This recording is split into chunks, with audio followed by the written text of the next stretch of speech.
France Inter.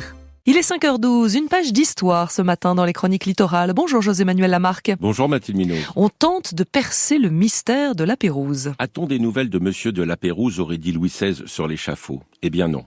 Non, puisque les deux navires de l'expédition La Pérouse, la Boussole et l'Astrolabe, avaient disparu.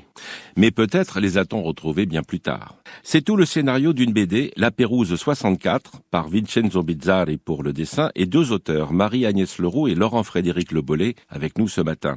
Laurent-Frédéric Le Bollet, La Pérouse 64, pourquoi 64 ? Eh bien parce que l'action se situe en 1964. Donc voilà, on a cherché à figurer cette date encore mieux, car c'est bien là, et c'est bien à cette époque surtout, que on a retrouvé manifestement une preuve du naufrage d'un des deux navires de cette expédition La Pérouse, au large, mais tout près d'une île qui s'appelle Vanikoro, qui fait partie des îles Santa Cruz, elle-même faisant plus ou moins partie des îles Salomon.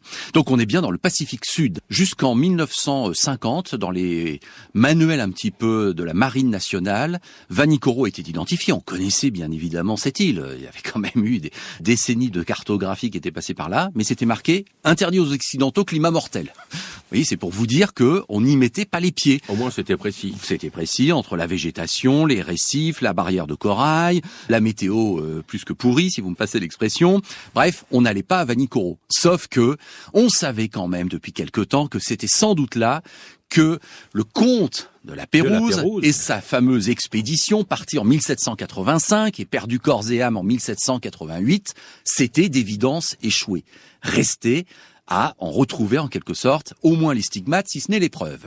Et vous, votre aventure, bien, c'est une aventure avec la Marine nationale qui part justement à la recherche. Dès qu'on sait que la Pérouse sans doute ne reviendra pas, donc dès les années 1790, on organise déjà des missions un peu de recherche. Tout ça pendant le 19e, il va y en avoir. Ah oui, ça a duré. Voilà. Sauf qu'avec effectivement les deux guerres mondiales du XXe siècle, ça s'arrête un petit peu et tout repart à la fin des années 50. Pourquoi ?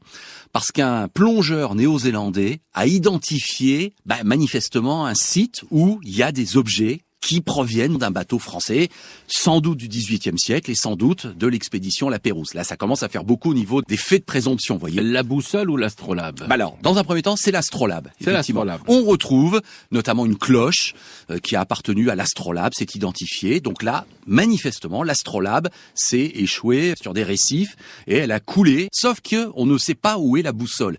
Et c'est d'autant plus important que c'est sur la boussole que se trouvait Monsieur de la Pérouse, le commandant de l'expédition. Oui.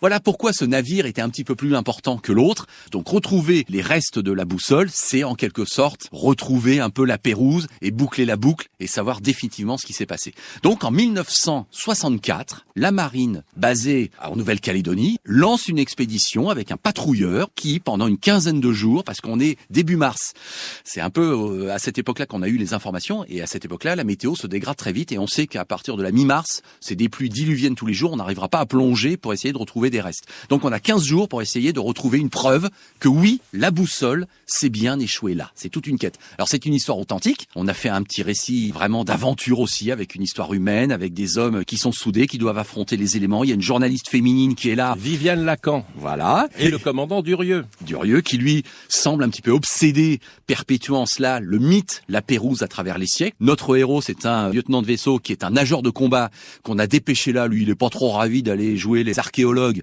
mais bon, il se prend un petit peu au jeu, mais il voit bien qu'on est dans un environnement hostile et qu'effectivement tous les sentiments, toutes les péripéties sont multipliées par 10. On ne parlera pas de la fin.